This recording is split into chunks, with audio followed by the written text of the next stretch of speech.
mau bagikan dulu satu ayat dari Mazmur pasal yang ke-107.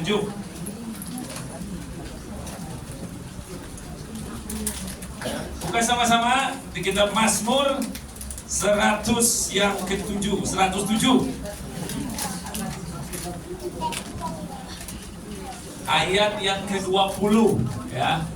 Nanti bisa ditampilkan di sini, bisa baca sama-sama.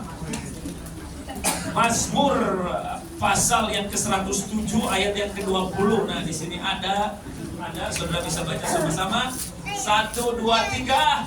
Disampaikannya firman-Nya dan disembuhkannya mereka, diluputkannya mereka dari liang kubur. Tuhan Yesus sebelum dia datang ke dunia ini, itu namanya Firman. Firman menjadi manusia, kemudian karena sebagai manusia dikasih nama Yesus yang artinya juru selamat. Tapi sebelum Tuhan Yesus datang ke dunia ini, dia adalah Firman. Ya, Yohanes pasal yang pertama, ayat yang pertama mengatakan pada mulanya adalah Firman. Firman itu bersama-sama dengan Allah. Firman itu Allah. Nah, ini Mazmur pasal yang ke-107 itu ada di perjanjian lama. Tuhan Yesus sudah bekerja di perjanjian lama, hanya dia bekerjanya terselubung. Setiap kali Allah berkata bahwa dia berfirman, sebetulnya di situ ada Tuhan Yesus. Nah, ketika dikatakan firman itu disampaikan, Mazmur 107 aja yang tolong ditampilkan, disampaikannya firman-Nya, maka disembuhkannya mereka dan diluputkannya mereka dari liang kubur. Jadi di dalam firman Allah bukan hanya ada pengetahuan. Di dalam firman Allah ada kesembuhan. Di dalam firman Allah ada kelepasan. Disembuhkannya mereka sudah sangat jelas. Berbicara tentang disembuhkan dari sakit penyakit. Diluputkannya mereka dari liang kubur. Itu berbicara tentang dilepaskan dari cengkraman iblis, dari cengkraman maut. Nah, ketika firman itu disampaikan, ada kuasa kesembuhan. Ketika firman itu disampaikan, ada kuasa kelepasan. Amin. Jadi, pada saat saya menyampaikan firman Tuhan, saudara bukan hanya akan mengerti, tapi kalau saudara datang dengan sakit penyakit saudara akan disembuhkan. Kalau saudara datang dalam kondisi terikat, atau seperti terikat, atau seperti terseret ke liang kubur, ya maksudnya mungkin tertekan, bahkan kalau sampai ekstrim depresi, bahkan seperti pengen mati begitu, karena itu disebut di liang kubur, saudara akan dilepaskan. Nah, nanti setelah saya selesai menyampaikan firman, saya akan minta 3 atau 4 orang dari saudara untuk bersaksi yang sakit, yang merasa ada ikatan, nanti bersaksi apa yang terjadi ketika saudara mendengarkan firman. Ya, jadi dengarkan baik-baik, bukan hanya untuk mengerti, tapi disampaikannya firman-Nya dan disembuhkannya mereka. Disampaikannya firman-Nya dan diluputkan mereka dari liang kubur. Pikiran-pikiran putus asa, pengen mati dan sebagainya, saudara akan dilepaskan dari itu semua. Biasanya kalau orang memang sudah putus asa, ya pengennya mati. Tapi Tuhan tidak mengizinkan saudara mati. Amin. Amin. Ya, makanya saudara jangan selalu berpikir pengen mati. Ya, biasanya pengen mati karena putus asa, karena masalah. Ya, seringkali karena miskin, punya uang, pengen mati. Jangan, saudara. Ya.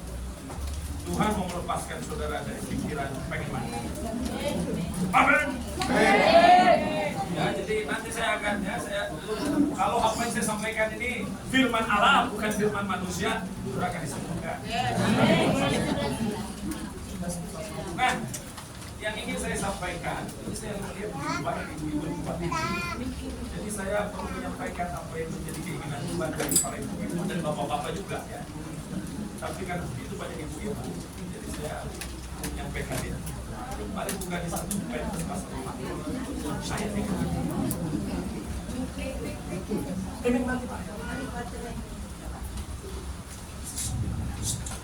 Satu Petrus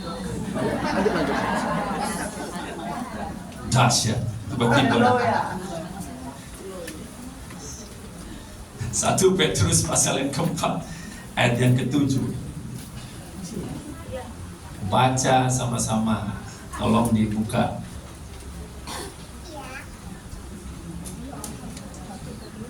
Oke, 1, 2, 3. Kesudahan segala sesuatu sudah dekat. Karena itu kuasailah dirimu dan jadilah tenang supaya kamu dapat berdoa. Kesudahan segala sesuatu sudah dekat. Apa maksudnya? Buat orang yang tidak mengenal Allah, mereka berpikir kiamat. Buat kita orang-orang yang mengenal Allah, kesudahan segala sesuatu itu adalah kedatangan Tuhan Yesus yang kedua kalinya. Tuhan Yesus datang 2 kali. Pertama sekitar 2000 tahun yang lalu, dan yang kedua kita percaya waktunya sudah dekat. Nah, masa dari kedatangan Tuhan Yesus yang pertama sampai yang kedua ini sebetulnya yang disebut dengan akhir zaman. Jadi akhir zaman itu bukan sekarang saja, saudara. Dari waktu Tuhan Yesus datang pertama kali, itu sudah disebut sebagai akhir zaman. Hanya yang disebut masa akhir zaman ini ada awalnya, permulaannya, ada akhirnya. Kita berada di penghujung dari akhir zaman. Bukan berarti akhir zaman itu hanya waktu kita hidup sekarang, dari dulu. Nah, kalau saudara baca di dalam Alkitab Perjanjian Baru, saudara akan menemukan istilah akhir zaman, padahal itu ditulis 2000 tahun yang lalu. Nah, jadi kita berada di penghujung dari akhir zaman. Nah, di penghujung dari akhir zaman, keadaan dunia ini akan semakin dikuasai oleh kegelapan dan dosa. Akibatnya, manusia di akhir zaman ini tidak akan bisa menguasai diri, tidak akan menjadi tenang. Saudara bisa lihat setiap hari ada saja berita-berita yang membuat saudara secara manusia tidak akan tenang, menakutkan, mengerikan. Tidak ada habis-habisnya. Berita tentang bencana alam, berita tentang krisis, berita tentang perang. Itu tidak akan membuat saudara bisa tenang. Dan saudara tahu di akhir zaman juga iblis mempergunakan segala hal media yang membuat saudara itu lupa daratan, tidak bisa menguasai diri. Yang paling jelas ini nih, satu ini nih.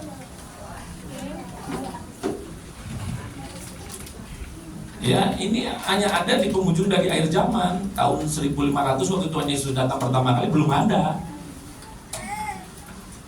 Ini membuat kita tidak bisa menguasai diri. Berjam-jam kita menghabiskan waktu di sini. Akibatnya tidak berdoa, atau berdoa sebentar saja. Nah, makanya Rasul Petrus memperingatkan, sekalipun ini ditulis 2000 tahun yang lalu, tetapi Roh Kudus membawa ayat ini untuk diberitakan lagi di penghujung dari akhir zaman, bahwa kesudahan segala sesuatu sudah dekat. Karena itu kuasailah dirimu dan jadilah tenang supaya kamu dapat berdoa. Jadi di penghujung dari akhir zaman ini penting sekali untuk saudara lebih serius berdoa. Lebih serius berarti lebih banyak berdoa. Lebih serius juga berarti saudara harus meningkatkan kualitas doa saudara.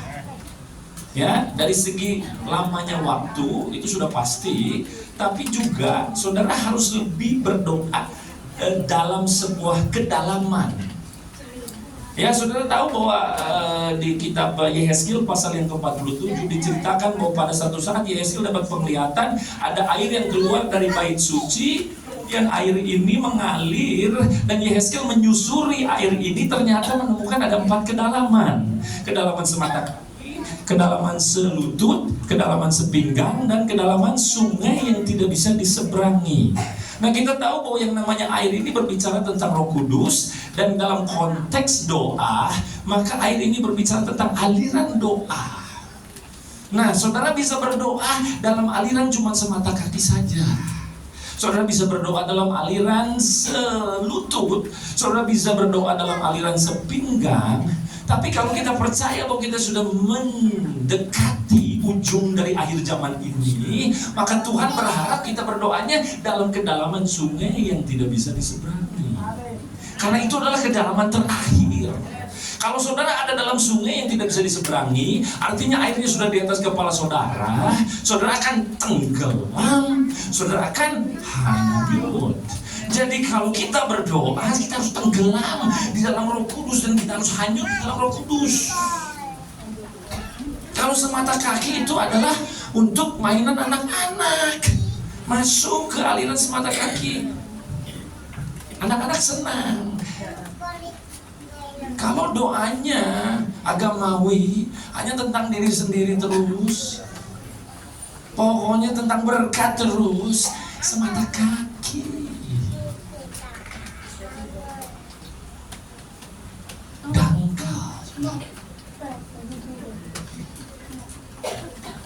Tidak ada. Jadi lihat, kalau semata kaki, kalau saudara airnya cuma semata kaki, untuk bergerak saudara masih harus mengerahkan tenaga,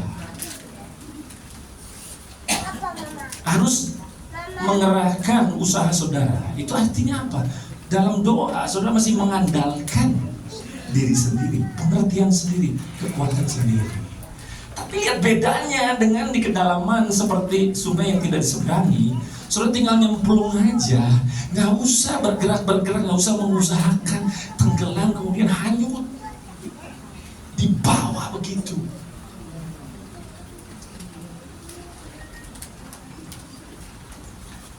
Nah, ini yang dimaksud karena disebut supaya kita dapat berdoa, tapi dalam konteks kesudahan segala sesuatu sudah dekat. Jadi kita perlu belajar berdoa di dalam satu aliran yang semakin dalam. Nah, bukan itu saja. Saya mau kasih tahu ya. Kedatangan Tuhan Yesus yang pertama itu terbatas untuk bangsa Israel sebelum dia mati.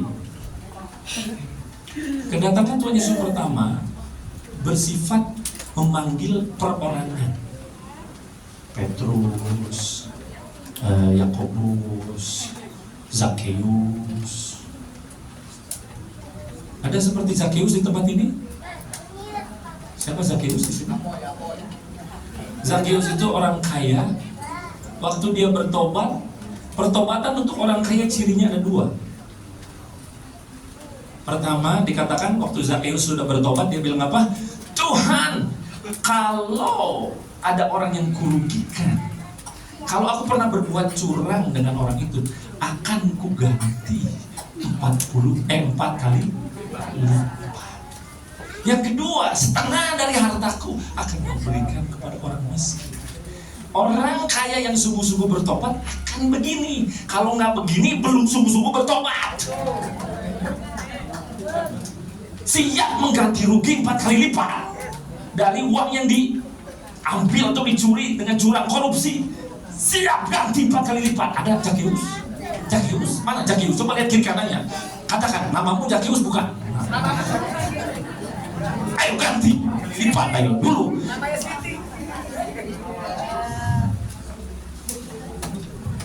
Jadi dia udah bertobat, bukan berarti Tuhan ampuni, berarti dilupakan tuh dulu ya. Yang nyuri-nyuri korupsi nggak bisa itu. Ganti, bukan hanya ganti sejumlah yang dikorupsi 4 kali lipat. Setelah itu setengah dari uangku kuberikan kepada orang miskin. Itu namanya orang kaya yang sungguh-sungguh bertobat. Orang kaya zaman sekarang bertobatnya nggak kayak gitu. Udah lupakan yang lalu, lupakan. Nggak mau ganti rugi gitu. Ya, sepersekian aja lah kasih Tuhan Yesus. Kalah saudara sama Zakheus. Pada dulunya sebelum ketemu Yesus, ya itu makanya kenapa nih waktu Tuhan Yesus bilang mau datang ke rumahnya, kan itu semua pada komplain. Datang ke orang berdosa. Mereka semua tahu ini orang ini suka berbuat curang, suka korupsi dan sebagainya. Tapi ketemu Yesus bertobat. Karena itu dia bilang, hari ini juga keselamatan datang kepada seisi rumahnya. Bertobat tapi tidak mau untuk berbuat sesuatu, itu namanya pura-pura bertobat. Nah, saudara, ya kita kembali bahwa kita harus belajar berdoa dalam sebuah kedalaman. Kedalaman yang Tuhan inginkan adalah seperti sungai yang tidak bisa diseberangi. Nah, tadi saya katakan bahwa kedatangan Tuhan Yesus pertama adalah untuk memanggil individu-individu orang untuk percaya kepada Dia, bertobat dan percaya kepada Dia. Dia datang sebagai seorang hamba, sebagai manusia biasa dengan nama Yesus. Tapi kedatangan yang kedua, kita tahu Dia akan datang dalam kemuliaannya. Dalam kemuliaannya Dia akan datang sebagai Raja. Sebagai Raja, Dia tidak akan datang untuk perorangan, saudara. Dia datang, kalau Raja itu selalu berbicara tentang kota-kota, bangsa-bangsa. Nah, jadi Tuhan Yesus ingin menyelamatkan kota-kota dan bangsa-bangsa. Kedatangan Tuhan Yesus yang kedua kali, Dia ingin menyelamatkan kota Surabaya. Bukan cuma orang Surabaya, tapi kota Surabaya. Dia ingin menyelamatkan bangsa Indonesia dan bangsa-bangsa yang lain. Untuk mempersiapkan kota-kota dan bangsa-bangsa, hari-hari ini Tuhan membutuhkan pendoa-pendoa. Makanya dengarkan ibu-ibu, Tuhan membutuhkan pendoa-pendoa yang bukan berdoa semata kaki untuk diri sendiri, untuk keluarga sendiri, tetapi berdoa untuk kota-kota, berdoa untuk bangsa-bangsa. Nah, itu salah satu ekspresi berdoa dalam kedalaman sungai yang tidak bisa diseberangi adalah berdoa untuk kota-kota, berdoa untuk bangsa-bangsa. Dan Tuhan membutuhkan banyak pendoa. Beda antara orang yang berdoa dengan pendoa. Itu beda, saudara. Kita semua adalah orang-orang yang harus berdoa. Tapi belum semua dari kita menjadi pendoa. Mari saya jelaskan lebih lanjut. Setiap saudara adalah warga negara Indonesia. Betul? Nah, karena saudara lahir di Indonesia atau lahir di luar negeri, tapi karena saudara tinggal di Indonesia atau saudara punya orang tua orang Indonesia, akhirnya saudara menjadi warga negara Indonesia. Sebagai warga negara Indonesia, kewajibannya saudara taat hukum. Itu saja. Ya, selama saudara taat hukum, maka saudara akan dikatakan sebagai warga negara yang baik. Tapi beberapa warga negara Indonesia ini tidak hanya ingin taat hukum, kemudian membina keluarga di Indonesia, membangun bisnis di Indonesia, bekerja di Indonesia, mendidik anak di Indonesia. Tidak hanya ingin berhenti di situ. Beberapa merasa terpanggil untuk memajukan negara Indonesia, ingin berbuat sesuatu untuk Indonesia. Oleh karena itu, orang-orang yang sudah jadi warga negara yang baik ini, mereka kemudian merelakan, mendaftarkan diri untuk mengabdi buat nusa dan bangsa. Mereka menjadi tentara-tentara.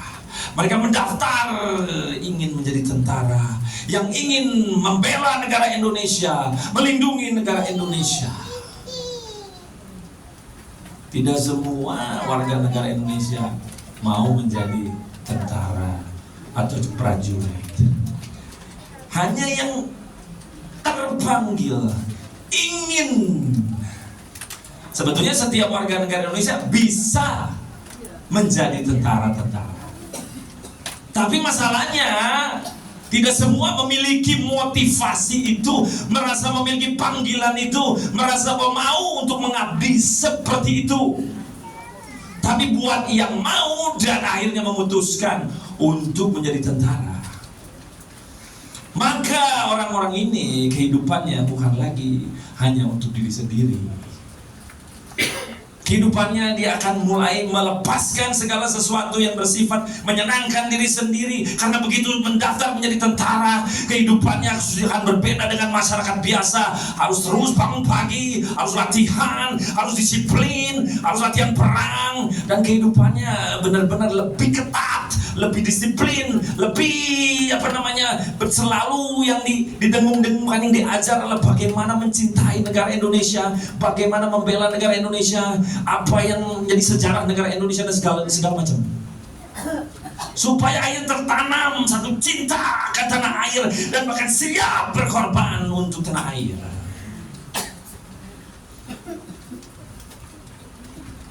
Ada, dan akhirnya tentara-tentara ini pada waktunya akan diberi misi, diutus demi nusa dan bangsa.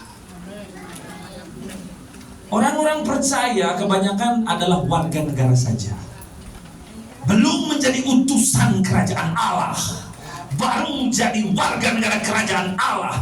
Karena yang dipikirin adalah diri sendiri saja. Yang penting baik, yang penting tidak merugikan orang lain, yang penting ya pokoknya Tuhan memberkati saya. Tidak ada yang terpanggil, atau bukan tidak ada, sedikit sekali yang terpanggil dan mau mengabdi untuk kerajaan Allah.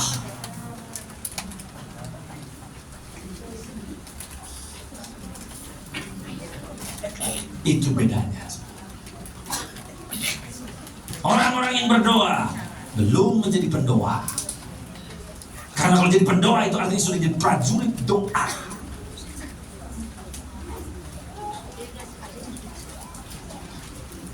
Jadi saudara jadi warga negara kerajaan Allah. Hukum yang diberikan sebagai tadi sudah katakan, warga negara yang baik adalah taat hukum. Apa hukum untuk warga negara kerajaan Allah? Cuma Yesus berikan hukum yang terutama, hukum yang terbesar. Kasihilah Allahmu dengan segenap hatimu, dengan segenap jiwamu, dengan segenap akal budimu, dengan segenap kekuatanmu. Dan hukum yang kedua yang sejajar, yang pertama adalah kasihilah sesamamu seperti dirimu sendiri. Itu hukum untuk setiap warga negara kerajaan Allah. Kalau saudara mengikuti hukum itu, saudara adalah warga negara kerajaan Allah yang baik. Tapi hidup menurut hukum itu belum menjadikan saudara utusan kerajaan Allah. Karena utusan kerajaan Allah bukan lagi sekedar mematuhi hukum, tapi menunaikan apa yang disebut sebagai amanat agung. Dan amanat agung itu adalah parke.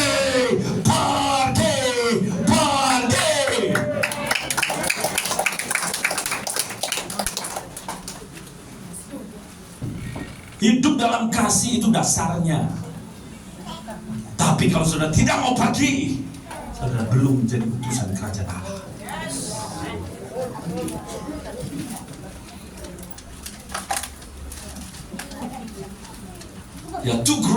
The greatest commandment.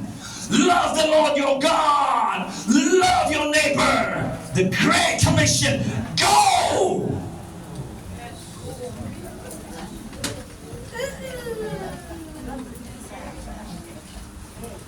Itu sebabnya dari sejak tahun 2017, setelah saya pelayanan sekian lama di Indonesia, saya mulai pergi ke bangsa-bangsa.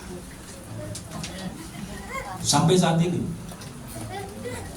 Tuhan bawa dari satu bangsa ke bangsa yang lain, hanya karena satu hal: panggilan untuk pergi, panggilan menjadi utusan kerajaan Allah. Nah, tidak harus saudara itu. Nah, saya pun ada tahapannya, saudara. Saya dari Bandung, ya, dari Bandung karena saya dengar di sini ada orang-orang dari Sungai Sukacita, gitu ya. Nah, saya pernah jadi penerjemah Ibu Indri Pardede dalam sebuah pernikahan. Di Jakarta yang menikah itu orang Indonesia dan orang Itali. Ibu Indri harus khotbah dalam bahasa Indonesia, saya harus menerjemahkan khotbah Ibu Indri ke dalam bahasa Inggris karena orang Itali nggak ngerti bahasa Indonesia. Kami pergi dari Bandung berdua, pulang ke Bandung. Waktu itu Ibu Indri di Bandung, sampai sekarang masih di Bandung. Oh ya. Nah, saudara tahu bahwa sejak 2017 Tuhan mulai. Nah, saudara mulai, soalnya saya pergi dari satu tempat-tempat di Indonesia dulu. Setelah 5 tahun Tuhan utus saya ke bangsa-bangsa. Tadi saya katakan Tuhan membutuhkan banyak pendoa.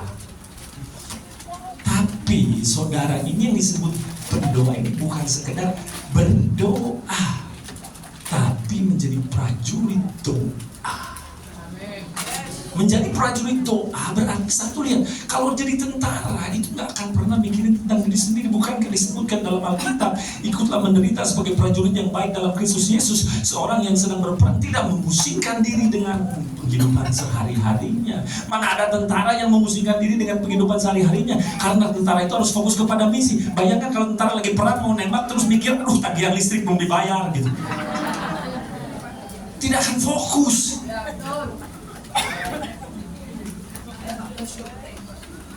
Lagi perang gitu, aduh masih utang ini, aduh bunganya begitu besar gitu. Bagaimana bisa fokus? Bayar cicilan. Nah, makanya kalau saudara jadi tentara, semuanya dijamin sama negara. Tujuannya bukan supaya enak-enakan, supaya saudara bisa fokus kepada misi. Nah, kalau saudara dipanggil doa, saudara harus fokus dalam berdoa. Kalau saudara hanya warga negara kerajaan Allah biasa, saudara bisa berdoa di mana saja, bagaimana saja berdoanya, terserah saudara. Tapi begitu saudara mendaftar jadi prajurit doa, doanya nggak bisa sembarangan. Doanya harus strategis. Karena kalau tentara menunaikan misi nggak bisa main, ayo serang gitu tanpa strategi, main serbu aja ya hancur semua. Harus ada strateginya. Nah, pertama sebelum strategi harus ada disiplin. Tentara itu yang paling terkenal basicnya adalah disiplin. Nah, Tuhan memanggil kita menjadi murid-murid. Kata murid-murid ini disciples. Disciple ini disiplin. Tapi kalau kita hidupnya seenaknya, seenak perut gitu, semau gue, tidak akan bisa. Mari, bagaimana kalau saudara memang merasa terpanggil untuk berdoa buat kota Surabaya, berdoa untuk bangsa Indonesia, atau berdoa untuk bangsa yang lain? Percaya begitu saudara daftar jadi prajurit doa, Tuhan akan taruhkan satu tempat di Indonesia, Tuhan juga akan taruhkan satu tempat atau bahkan beberapa tempat di negara lain.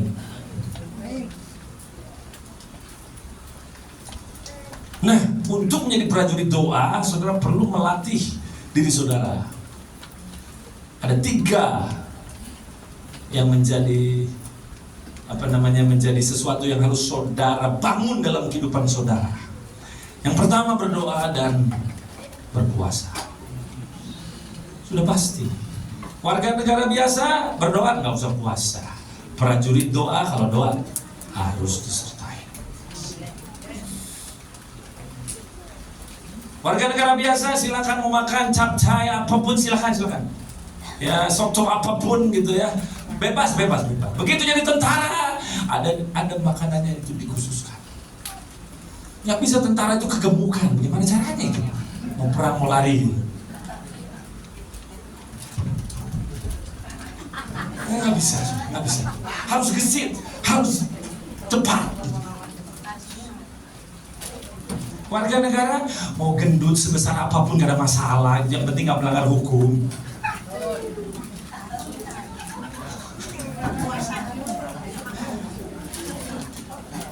Tapi kalau jadi tentara nggak bisa. Dan yang training basicnya adalah you pray and fast, berdoa dan berpuasa. Puasa itu nggak bisa cuma sekali-sekali. Kalau sudah jadi tentara harus menjadi bagian kehidupan doa saudara. Aku berdoa dan berpuasa, aku berdoa dan berpuasa, aku berdoa dan berpuasa. Itu baru basic. Korban perut.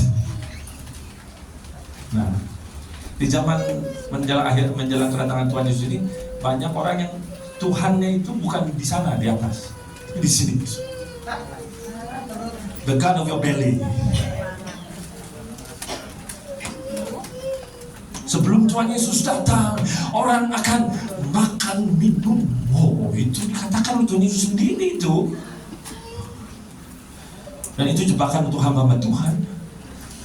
Makan terus. Akhirnya banyak yang mati sudah karena gendutan. Bersukacita boleh, cuma harus waktu bersama-sama dengan saudara-saudara seiman, makanlah. Sukacita itu fellowship. Tapi udah gitu sendiri pergi puasalah. Itu nomor satu. Yang kedua, selain berdoa puasa, saudara harus belajar berdoa dan berjaga-jaga. Kalau berjaga-jaga ini bukan ini yang jadi korban. Berjaga-jaga itu ini yang jadi korban.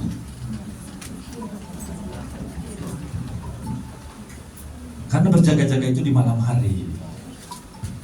Saudara harus belajar untuk jangan kerjanya tidur aja. Di malam hari itu ada panggilan untuk berjaga-jaga. Dan kalau jadi tentara, lihat bedanya antara keluarga negara yang tidur, oh pulas nyenyak, oh sambil nonton TV dan segala macam itu oke. Kalau tentara tidur, saudara, senjata tetap ada. Dia harus tetap berjaga-jaga. Tidurnya nggak kayak orang kebanyakan tentara itu. Tetap siaga. Makanya kalau mau jadi prajurit doa, dan saya kasih tahu panggil ini ke tempat ini, dan bapak-bapak juga kalau merasa terpanggil, karena saya tahu kebanyakan yang doa itu ibu-ibu gitu.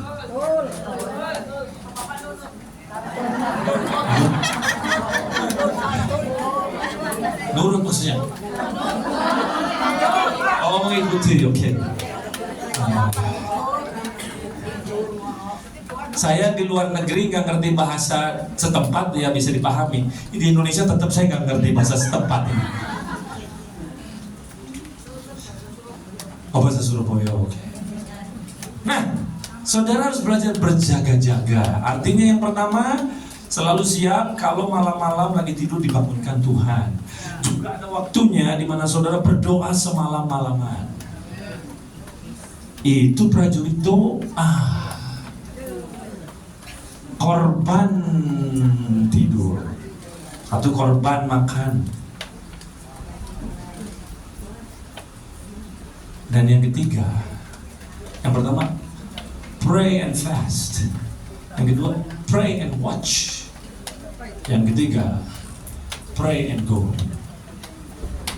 Saya bilang berdoa harus strategis, saudara harus siap pergi ke tempat-tempat yang Tuhan utus dan berdoa di sana. Ngapain sih harus doa sana-sana? Ya, warga negara nggak ada masalah, doa aja di rumah, oke, nggak masalah. Tapi kalau sudah jadi prajurit, lihat yang namanya strategis, selalu ada tempat-tempat tertentu. Bukankah waktu Tuhan Yesus sudah bangkit pun dia bilang, kan dia bisa aja gitu kan, dia bisa pindah-pindah dengan begitu saja untuk ketemu sama murid-muridnya. Tapi dia bilang apa?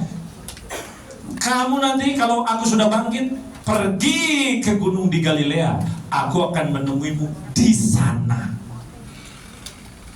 Jadi ada tempat strategis, yaitu hanya nanti saudara dapatnya itu dari Tuhan. Ini yang disebut, ya orang bilang doa keliling lah, tapi ini bukan keliling gitu. Tapi maksudnya doa di tempat yang Tuhan tetapkan. Hanya prajurit doa nanti akan mengerti. Kalau orang berdoa biasa minta berkat, minta sana sini, apa sih gitu doa kayak gitu? Apa sih? Iya. Ya namanya orang tentara aja, kalau orang warga negara biasa yang nggak ngerti tentara, kenapa sih harus gitu? Iya kan kamu kan cuma warga negara biasa, nggak ngerti.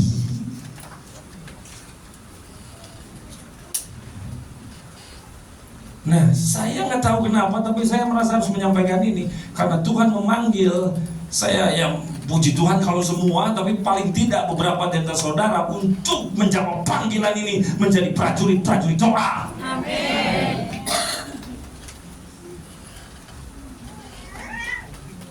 Berdoa puasa, berdoa berjaga-jaga, berdoa pergi.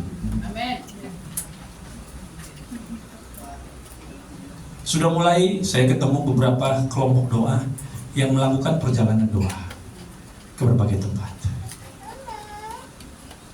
Karena memang itu adalah cara untuk menyiapkan kota-kota dan bangsa-bangsa bagi kedatangan kedua kalinya. Jadi biarlah saudara yang mendengar firman pada pagi dan siang hari ini mengerti waktu di mana kita hidup dan panggilan daripada Tuhan buat setiap saudara. Ya, saudara warga negara kerajaan sorga, tapi Tuhan membutuhkan. Ya, Tuhan Yesus sendiri bilang kan apa?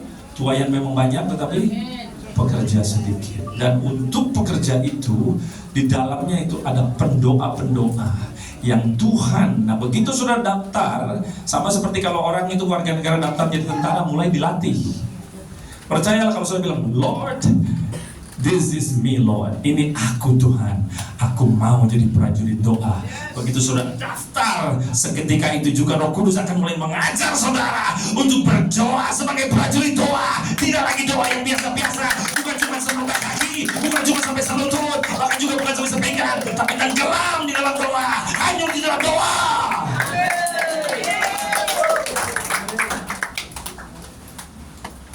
Jadi biarlah yang bertelinga hendaklah ia mendengar.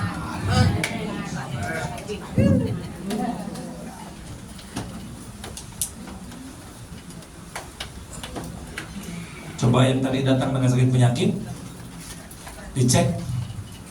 Yang datang dengan kondisi hati yang ada ikatan dicek.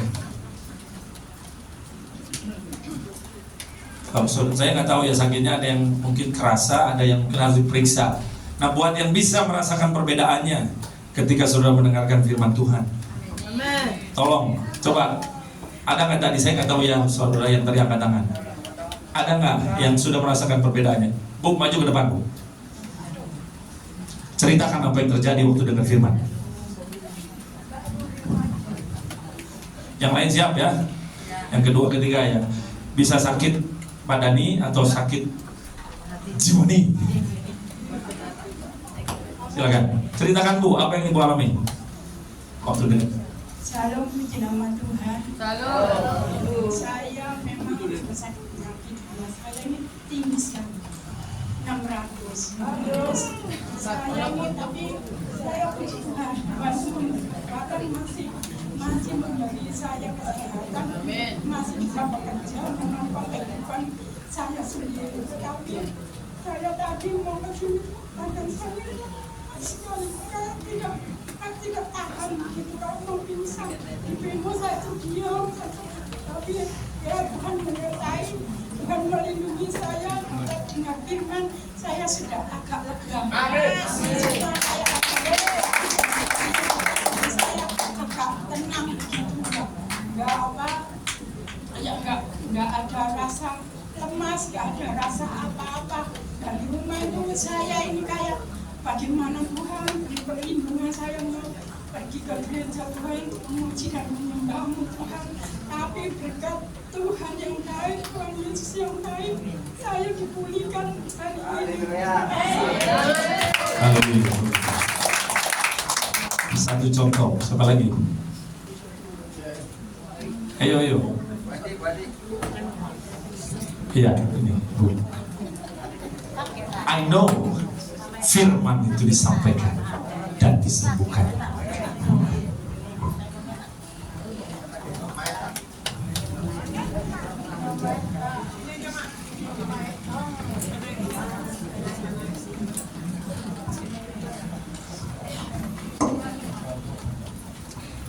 Shalom. Saya memang sakit saya sudah lama sekali, sudah bertahun-tahun, tapi saya kuat. Selama 1 bulan ini sakit saya itu luar biasa. Saya punya sering saya kalau buang air besar, pangkepol ini sakit sekali dengan tulang belakang. Jadi selama 1 bulan ini saya tidak kuat dan saya lemas. Akhirnya saya 1 kali pergi ke minggu yang lalu ke bukan puskesmas dulu. Saya ke puskesmas periksa, saya punya batu ginjal. Jadi Bapak Ibu,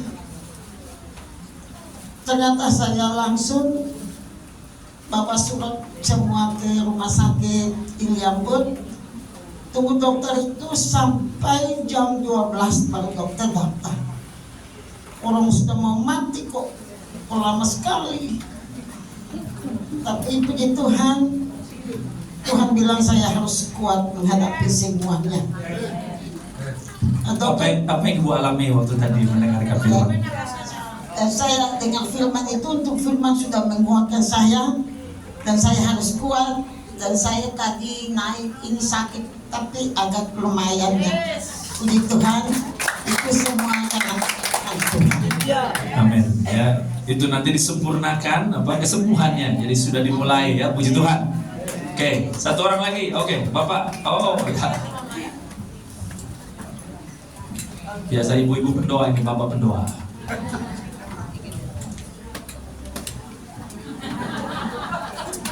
Salam. Puji Tuhan, di mana hari ini ketika firman disampaikan jelas, tandas dan jelas, saya merasakan tadi berangkat kemari, Bapak Ibu, mulai hari Senin saya kena flu ya. Dan setelah firman disampaikan, ada kelegaan, ada rasa yang enak sekali ya, ada kebebasan, bernafas itu rasanya nyaman. Itulah hamba yang dipakai Allah. Ya. Yang jelas, saya tadi subuh berdoa dan ibadah, dapat 1 ayat, 1 Petrus 4 ayat 7. Oh kok sama? Sama. Saya heran. Ini berarti hambanya dipakai Allah. Benar berpahala Allah, karena kesudahan segala sesuatu sudah dekat. Karena itu kasihlah dirimu dan jadilah tenang. Itulah yang saya ambil. Hidup kita tenang karena Tuhan baik. Terima kasih. Amin. 1 orang lagi kalau ada. Oh ya, Ibu silakan. Saya minta pemain keyboard bisa siap-siap. Nanti kita akan menyanyikan firman.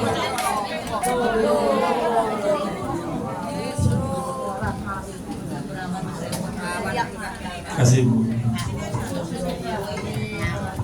Kenalkan, ya, enak rasanya ya. Perkenalkan nama saya Bu Kartini, anak saya 6, perempuan 2, laki 4, cucu saya 14, cucu saya 14. Nah, saya terima kasih kepada Tuhan, pertolongan Tuhan memang luar biasa.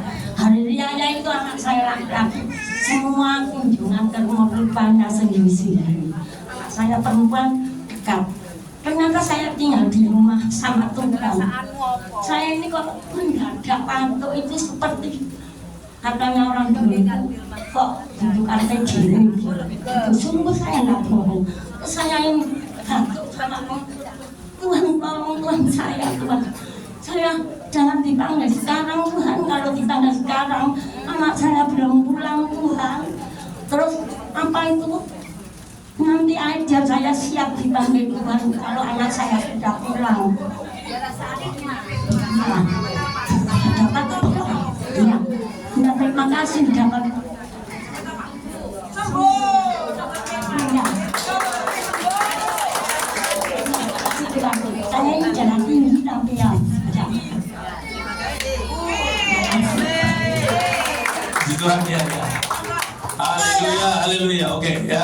Tuhan Yesus tetap sama dahulu, sekarang, sampai. Karena tadi Ibu bilang ada darah tinggi dan Tuhan sudah sembuhkan, mari kita nyanyikan lagu Ku Sanjung di tempat yang tinggi, begitu ya, bukan darah tinggi, tapi ya, kita tinggikan Tuhan. Mari saya ajak saudara bangkit berdiri. Saya minta 5 menitan kita menyembah Tuhan. Nyanyikan lagu ini biar saudara dijamah oleh Tuhan. Buat saudara yang mendengar firman ini, saudara mau menjawab panggilan Tuhan untuk jadi pendoa, biarlah nanti pada saat saudara menyanyikan, saudara boleh berkata, Tuhan ini aku mau menjadi pendoa, prajurit doamu. Ku sanjung kau di tempat yang tinggi. Ku sanjung kau di tempat tinggi, sebab Engkau iman besar aku. Ku sanjung kau lebih dari yang lain, dan ku datang menyembahmu Tuhan.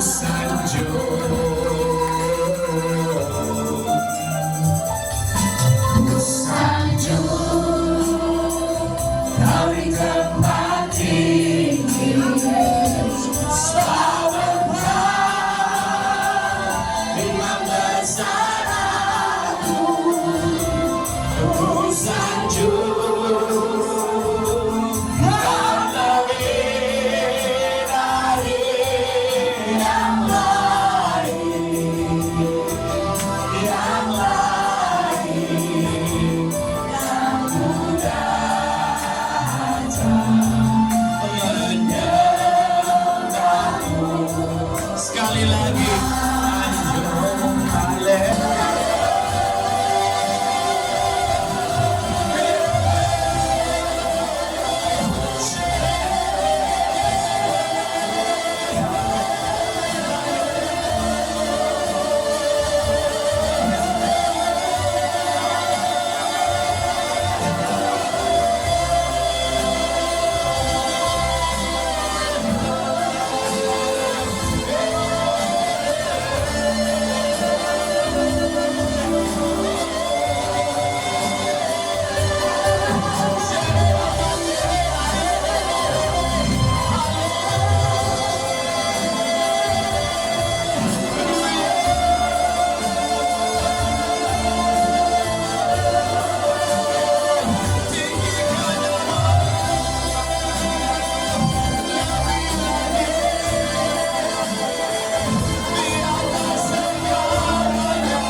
Daripada pasukan doa di akhir zaman, biar saudara merespon pada saat ini.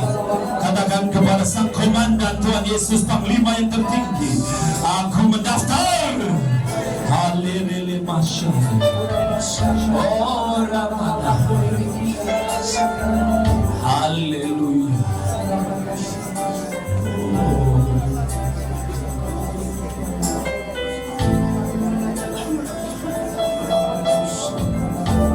Saya kasih saudara 1-2 menit. Berkomunikasilah dengan Tuhan. Dia ada di tempat yang tertinggi sebagai panglima tertinggi. Jamahanmu firman. Biar pagi hari ini kami benar-benar merespon dengan satu penyerahan kepadamu, supaya kami tidak lagi menjadi sama seperti sebelumnya. Kami diubahkan demi kemuliaan nama Tuhan. Kau berkati setiap orang yang hadir Tuhan, dan setiap acara yang masih akan berlanjut. Kau berkati sehingga setiap orang boleh mengalami kasih Tuhan, jamahan Tuhan, Setiap orang boleh mengerti bahwa kita bersaudara, kita adalah satu keluarga, satu umat, satu roh, satu tujuan untuk memuliakan nama Tuhan. Terima kasih Bapak, Kau sudah jamah setiap kami, dan biar Kau bekerja lebih lagi dalam kehidupan kami masing-masing. Menyerahkan semua kelompok gereja di tempat ini kepadamu. Bawa terus dalam perjalanan masuk ke dalaman di dalam Roh Kudus. Haleluya, kami bersyukur di dalam nama Yesus. Setiap orang yang sudah diberkati, katakan sama-sama.